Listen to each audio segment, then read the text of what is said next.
सदर कथेचे सर्व कॉपीराईट्स हे मूळ लेखकाकडे म्हणजेच माझ्याकडे असल्याने त्यांचे उल्लंघन झाल्यास कायदेशीर कारवाई करण्यात येईल हे लक्षात असू द्या. आशा आहे की तुम्ही चॅनलला सबस्क्राईब करूनच मगच आजची कथा बघत असाल. आजच्या कथेला सुरुवात करूया. कथेचं नाव आहे अनाकलनीय. काय घडतंय यावर त्याचा विश्वास बसेना. वस्तीजवळच्या चौकात एक व्हॅन आली. पांढरा पोशाख, पांढऱ्या टोप्या घातलेले दोन बलदंड तरुण त्यातनं उतरले. जमलेल्या गर्दीतून कोणीतरी बरोबर त्याच्या घराकडे बोट करून दाखवलं. त्या दोघांनी एकमेकांकडे पाहिलं आणि ते जिन्याच्या वाटेने वर येऊ लागले. तो अगदी 10 मिनिटापूर्वी उठून बाहेर आला होता.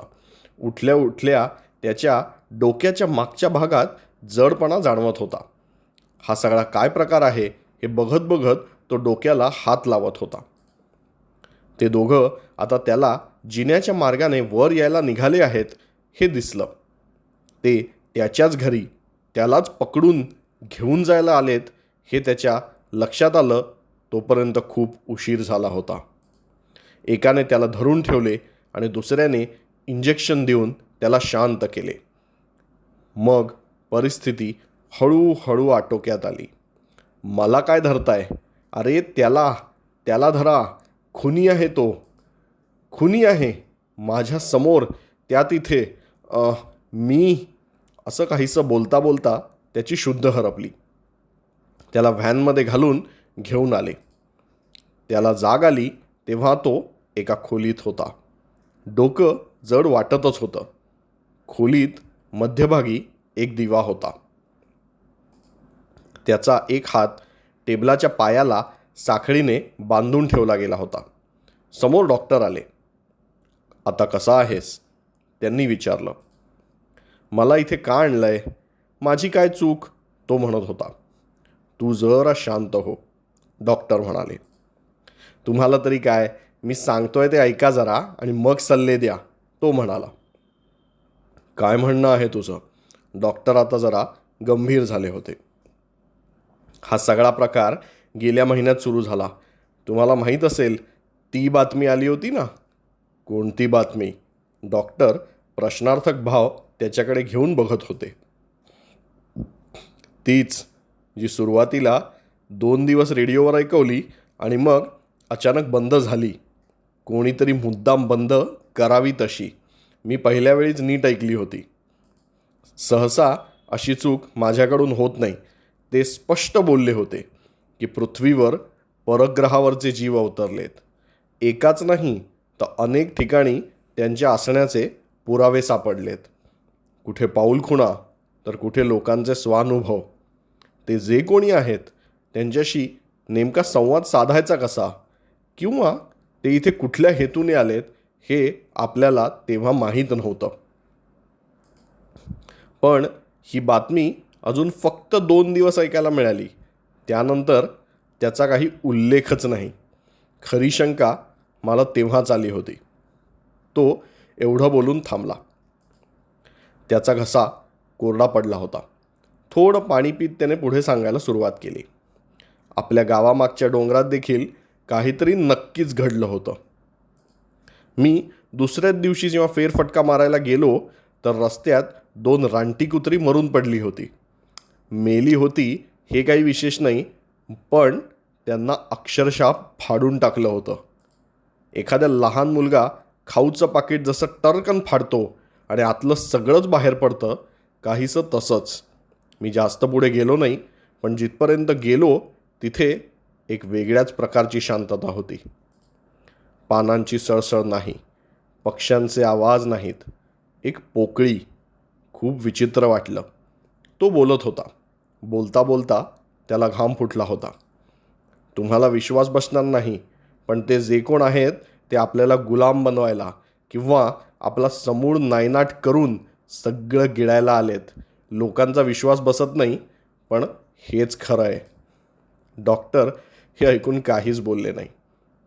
वाटलं होतं त्यापेक्षा हे जास्त सिरियस आहे. तुला काही दिवस आपण इथेच ठेवून घेऊ. मी करीन ट्रीट तुला, ते म्हणत होते. अहो डॉक्टर, काय बोलताय तुम्ही? मला काही झालेलं नाही. तो आता जरा त्रासलेल्या आवाजात बोलला. तू तुझ्या वस्तीतल्या एकावर, तुझ्याच मित्रावर धावून गेलास आणि त्याला जिवे मारण्याचा प्रयत्न केलास, हे तरी आठवतंय का? डॉक्टर त्याला विचारत होते. हो हो, आठवतंय ना. जाऊ दे, तुम्हाला नाही कळणार. फार उशीर झाला की मग पस्तावाल, तो म्हणत होता. म्हणजे काय? तुला नेमकं म्हणायचं काय आहे? तुमचा विश्वास बसायचा नाही, पण ज्या अमितवर मी धावून गेलो तो अमित नाहीच आहे. हे वाक्य ऐकून डॉक्टर जरा चकित झाले. तो अमित नाही? तू काय बोलतोयस? तुझं तुला तरी कळतंय का? हो, 2 दिवसापूर्वीची गोष्ट. रात्री बराच वेळ मला झोप येत नव्हती, म्हणून मी म्हटलं की जरा पाणी पिऊ, मोकळ्या हवेत उभे राहू. जरा डोकं शांत झालं की झोप नीट लागते.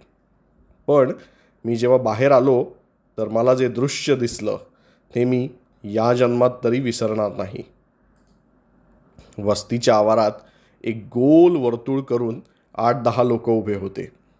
त्या वर्तुळाच्या मध्यभागी अमित उभा होता आणि त्याच्या हातात एक शस्त्र होतं, तलवारीसारखं, आणि त्याला रक्त लागलं होतं. आणि अमितच्या पायाशी काहीतरी पडलं होतं. काय ते नेमकं दिसलं नाही. मला भास होतोय की काय, इतकं हे सगळं अविश्वसनीय होतं. मी खाली जायला निघालो. आता मी तळमजल्यावर आलो. त्यांच्यापैकी कोणीही जागचं हललं नव्हतं. ते तसेच होते. मी अगदी जवळ आलो. अमितच्या दिशेने चालू लागलो. त्या वर्तुळाच्या मध्ये पोचलो आणि मला दिसलं की अमितच्या पायाशी असलेलं ते काहीतरी एक पोतं होतं आणि त्यात काहीतरी खचून भरल्यासारखं दिसत होतं. मी अमितला विचारलं की हा काय प्रकार आहे? त्याने पहिल्यांदा असं नीट माझ्याकडे पाहिलं आणि मग पोतं थोडंसं वरतून उघडून दाखवलं. जरा डोकावून बघता मला ते दिसलं. माझं डोकं सुन्न झालं. अक्षरशः डोक्याला मुंग्या आल्या. पोत्यात अमितचा मृतदेह होता आणि मी वर पाहतो, समोर उभा असलेला अमितच्या, म्हणजेच अमितच्या वेशात असलेलं ते जे काही होतं ते हसलं. ते एक फार क्रूर हास्य होतं. कारण जे काही होतं त्याने अमितचं रूप आत्मसात केलं होतं आणि खरा अमित आता या जगात नव्हता. हसत हसत तो माझ्याकडे बघत होता आणि तेवढ्यात मी पाहिलं त्याचे डोळे चमकले, हिरवट रंग, आणि ती चमक मी विसरणं अशक्य आहे. मी पुढच्या क्षणी त्याची कॉलर धरली आणि त्याला एक जोरदार ठोसा मारला. मारत राहिलो आणि शेवटी एका क्षणी थांबलो. माझ्या डोक्यात कळ गेली. कोणीतरी मारलं असणार मला. बाप रे, तुझी केस तर फारच गुंतागुंतीची आहे. मलाच लक्ष घालावं लागेल. नोकरी गेल्याचा किती विपरीत परिणाम झाला आहे. डॉक्टर नकारार्थी मान हलवत होते. तुम्हाला मी वेडा वाटतो? आता तो रागावल्यासारखा दिसत होता. डॉक्टरांनी मदतनीस बोलावले आणि त्यांनी परत त्याला त्याच्या खोलीत नेले. त्याला पुन्हा कसलं तरी इंजेक्शन दिलं. तो शांत झोपला. काही तासांनी त्याला जाग आली. तेव्हा तो हळूहळू त्याच्या पलंगावर उठून बसला आणि त्याच्या खोलीत डॉक्टर येत होते आणि त्यांच्यासोबत अजून कोणीतरी आलं होतं. आता कसं वाटतंय? त्या व्यक्तीने विचारलं. त्या व्यक्तीकडे बघताच तो प्रचंड रागावला. तू इथे काय करतोयस? तू अमित नाहीस. तू वेगळाच कोणीतरी आहेस. खुनी आहेस तू, खुनी.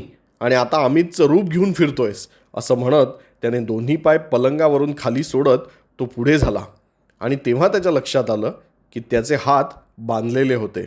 तो खूप त्रागा, आरडाओरडा करू लागला, धमक्या देऊ लागला. डॉक्टरांनी पुन्हा एकदा नर्सला बोलावून झोपेच्या गोळ्यांचा डोस देऊन टाका असं सांगितलं आणि अमित यांना म्हणाला, जरा बाहेर या, मला तुमच्याशी महत्त्वाचं बोलायचं आहे. होकारार्थी मान हलवत अमित डॉक्टरांच्या केबिनमध्ये आला. याचं काय करायचं? अमितकडे बघत डॉक्टर विचार करत म्हणाले. चूक झाली माझी. तो विधी त्याच्या समोर करायला नको होता. अमित म्हणाला. आपल्या सुदैवानं त्याला नोकरी नाही आणि तो थोडंफार मद्यप्राशन देखील करतो. हेच मुद्दे मी वापरीन. त्याला वेड लागलंय असं लोक मानतील. उपचारादरम्यान त्याचा मृत्यू झाला असं जाहीर करून टाकू काही दिवसांनी. दुसरा कोणी असता तर आपण फार अडचणीत आलो असतो. बोलता बोलता डॉक्टरांच्या डोळ्यात ती हिरवी चमक दिसली. अमितच्या डोळ्यात देखील तशीच हिरवट चमक उमटली होती. ते दोघे एकमेकांकडे बघून हसले. पुढच्या वेळी काळजी घ्या. असा कोणी राहून जाता कामा नये, डॉक्टर सांगत होते. त्यांचे डोळे आता पूर्ण हिरवे झाले होते. धन्यवाद. आशा आहे की आजची ही एक लघुकथा आपल्याला म्हणता येईल, कारण कन्सिडरेबली टाईम कमी होता कम्पेअर्ड टू आपली नॉर्मल कथा असते त्याच्यापेक्षा. तर आजची ही एक रहस्यकथा, लघुकथा तुम्हाला कशी वाटली हे तुम्ही नक्की कळवा. कॉमेंट्समध्ये देखील कळवा. तुम्हाला काय आवडलं, काय नाही आवडलं नक्की कळवा. त्याचा विचार केला जाईल. त्या फीडबॅकच्याच प्रमाणे आपण आपल्या पुढच्या कथा ज्या काही चॅनलवर सादर होतील त्याच्यामध्ये तसा तसा बदल आपण घडवून आणत जाऊ. शेवटचं पुन्हा एकदा, रिस्पॉन्स चॅनलला निश्चितच चांगला आहे. सगळेच लोक ॲप्रिशिएट करत आहेत, सगळ्यांना कथा आवडत आहेत. एकच रिक्वेस्ट आहे फक्त, प्लीज चॅनलला सबस्क्राईब करा, जेणेकरून तुम्हालाही जेव्हा नवीन नवीन कथा अपलोड होतील तेव्हा लगेचच त्याचं नोटिफिकेशन येईल, तुम्हाला कळेल, तुम्ही मिस होणार नाही. आणि ॲज अ कॉन्टेंट क्रिएटर आम्हालाही त्या गोष्टीचा नक्कीच फायदा होईल. धन्यवाद.